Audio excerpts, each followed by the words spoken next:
जो कथा और भागवत हम्म, जो करता है और जो ऐसे में करवाता है, हम्म। आपने जैसे कहा था ये तो कि क्या विनिमय है, देखिए व्यापार है। हम्म।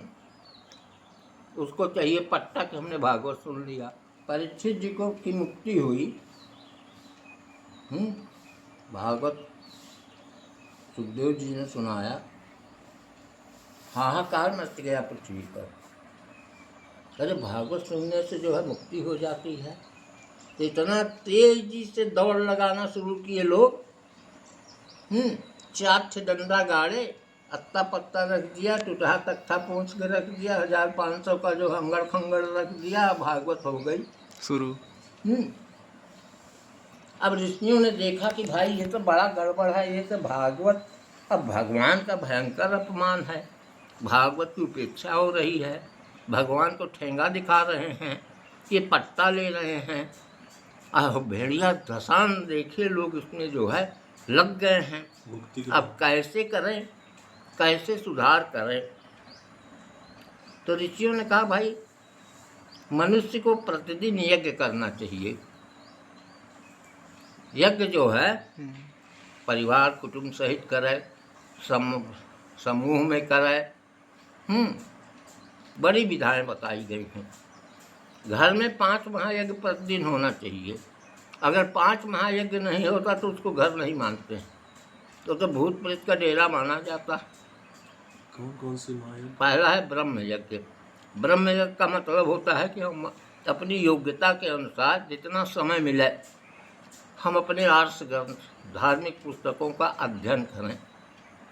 10 मिनट भी समय मिला तो 10 अध्ययन करें।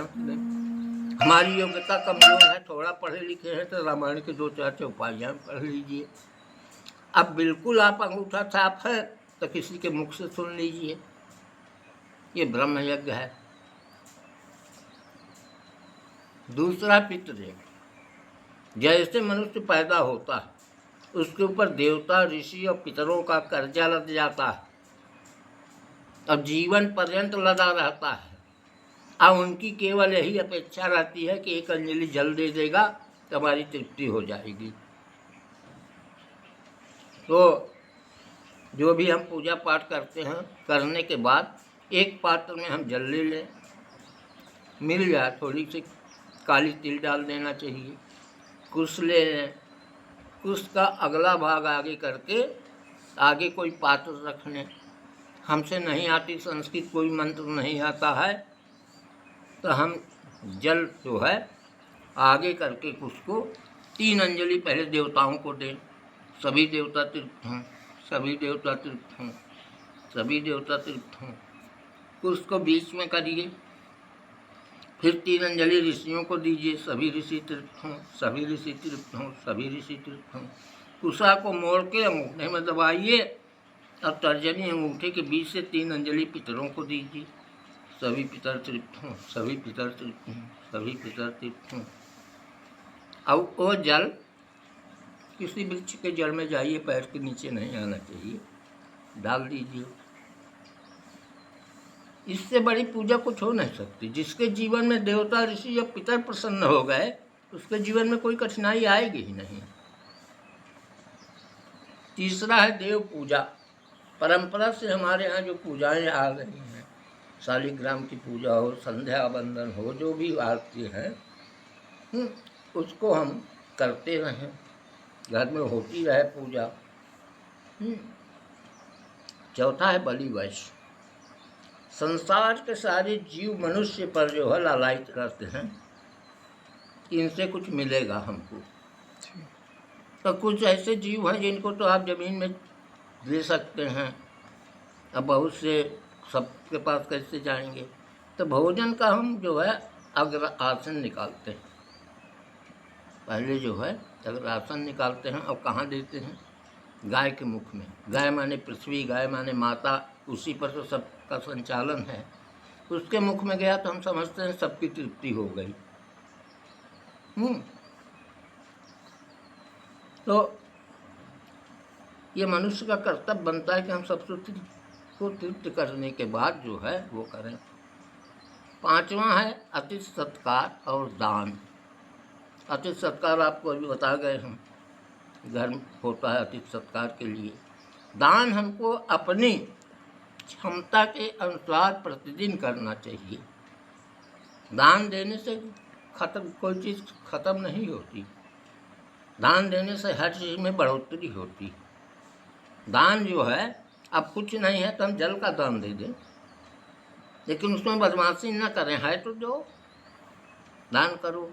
और भोजन बनने के पहले एक मुट्ठी अन्न भगवान के नाम पर पहले निकाल दें।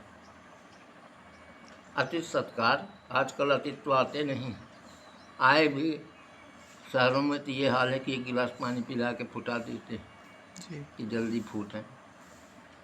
आए भी तो भैया एक मुट्ठी अन्न भोजन पकने के पहले निकाल दो, भगवान के नाम पर, अतिथि के नाम पर सब। अब किसी पात्र में रखते जाओ, जब थोड़ा हो जाए तो ले जाके कहीं पात्र के हाथ में पहुंच जाए, कहीं आश्रम में दे दो, कोई संत है वहाँ दे दो, मंदिर में दे दो। तो ये 5 महायज्ञ ये होना चाहिए। अब यज्ञ की बहुत विधाएं बताए हैं कि भैया कुछ नहीं करोगे तब भोजन तो रोज करते हो, तो भोजन रोज करते हो तो पहले 5 आहुति डाल दो। ये जठराग्नि हवन कुंड है, इसी में डाल दो 5 कौर। प्राणाय स्वाहा, अपानाय स्वाहा, उदानाय स्वाहा, समानाय स्वाहा, व्यानाय स्वाहा। ये आपका 5 तृप्त हो गया, यज्ञ हो गया। इतनी सरल विधाएं, तो मनुष्य को प्रतिदिन यज्ञ करना चाहिए। यज्ञ एक ऐसी चीज है कि यज्ञ के माध्यम से इहलोक परलोक जो भी आपकी आकांक्षाएं होगी उसकी पूर्ति होती है अनिवार्य रूप से। यहाँ तक कि यज्ञ के माध्यम से मुक्ति भी मिलती है। तो यज्ञ मनुष्य को करना चाहिए। तो जब ऋषियों ने देखा कि भाई भागवत और भगवान का बड़ा अपमान हो रहा, तो क्या करना चाहिए। ये पटहिया भागवत कैसे बंद हो। भागवत करना चाहते हैं और छत पर जाना चाहते हैं, सीढ़ी नहीं, सीढ़ी का उपयोग नहीं कर रहे हैं, कूद के जाना चाहते हैं। तो ऋषियों ने सोचा ऐसा है कि भागवत का अपमान है, अब भागवत को यज्ञ बना दिया जाए। अगर भागवत को यज्ञ बना दिया गया तो जो संकल्प करेगा और जितने लोग करेंगे, आयोजक चाहे एक ही हो, उसमें चाहे जितने संकल्प करें सबको लाभ मिलेगा।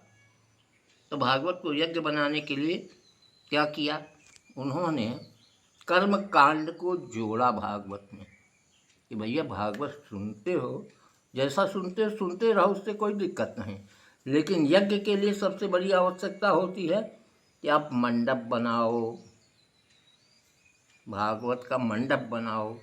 मंडप भगवान विष्णु का स्वरूप होता है। मंडप बना दिया है आपने तो 50% आपकी भागवत हो गई।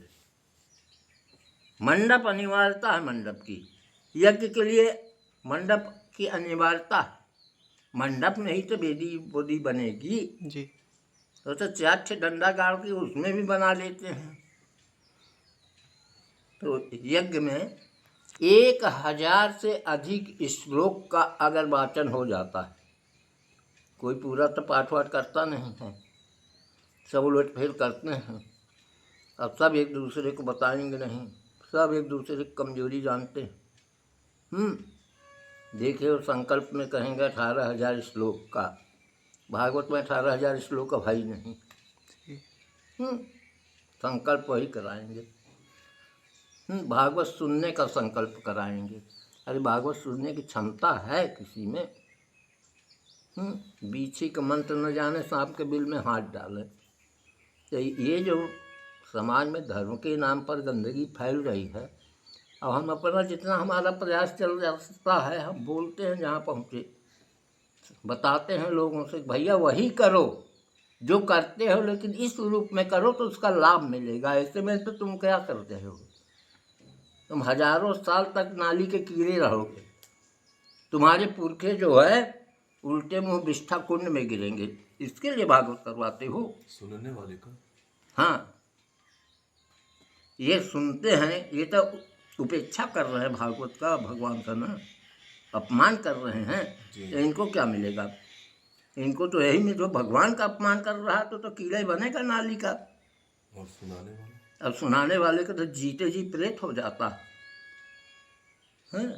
भागवत का जो धन संग्रह करते हैं उनके घरों में जाके देखिए, जिनके यहाँ भागवत की रोटी पकती है, दरिद्रता का वास होता है।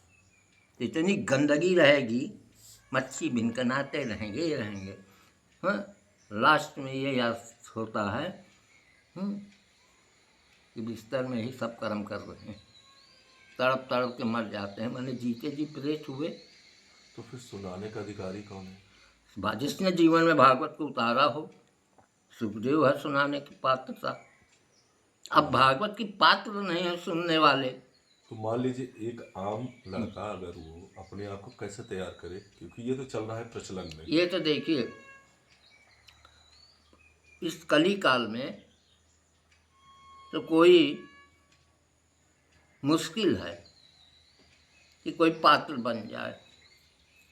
तो भाई पात्र जब नहीं बन रहे हो तो भागवत करो, यज्ञ के रूप में करो, आँखों से लाभ देखो। भागवत जो करा रहे हो पट्टा लेने वाली व्यवसाय हो रहा है, वो तो ध्रुव सत्य है कि तुमको सजा मिलेगी, लेकिन तुमको पुरस्कार मिले ऐसा करो ना। कोई अतिरिक्त व्यय नहीं है, तुम वही अंगड़ खंगड़ रख दो, कोई दिक्कत नहीं, कुछ नहीं है। मंडप बना लो, मंडप बना लो, 1000 से अधिक श्लोक का वाचन होगा तो वह महायज्ञ हो गया। फिर उसके रेशियो के अनुसार हवन हो जाए, आहुतियाँ पड़ें देवताओं के लिए। अब खिलाते पिलाते तो हैं तो खिलाओ पिलाओ, कोई दिक्कत नहीं है। ये है सबसे सरल और उचित विधि। ये बनाया ऋषियों ने कि ऐसा करो भाई, भागवत का मजाक उड़ाओगे, उपेक्षा करोगे, भगवान को ठेंगा दिखाओगे तो सजा मिलेगी। अपने क्षमता के अनुसार हम बोलते रहते हैं पर कोई फर्क नहीं पड़ता, लोग अपने गति से ही चलते हैं। अच्छा गुरुदेव, एक आपने अभी कहा था कि शालिग्राम, भगवान शालिग्राम को विराजने का अधिकारी कौन है? अधिकारी कौन है? उनको स्थापित कौन कर सकता है? स्थापित करने का स्थापित तो किए नहीं जाते हैं। हाँ, वो तो स्वयं स्थापित है। विधि विधान और अधिकार किसका है? विधि विधान कैसे होता है? सबका है। तो इसके बारे में थोड़ा सा बताइए, क्योंकि हर एक संप्रदाय वर्ण। हाँ, तब अब ऐसा है ना, 50 साल तक महिलाओं को जरा वर्जित है शास्त्रों के अनुसार, उसके ऊपर फिर उनको पूजा करने का अधिकार होता है। विधवा है तो उसको अधिकार रहता है।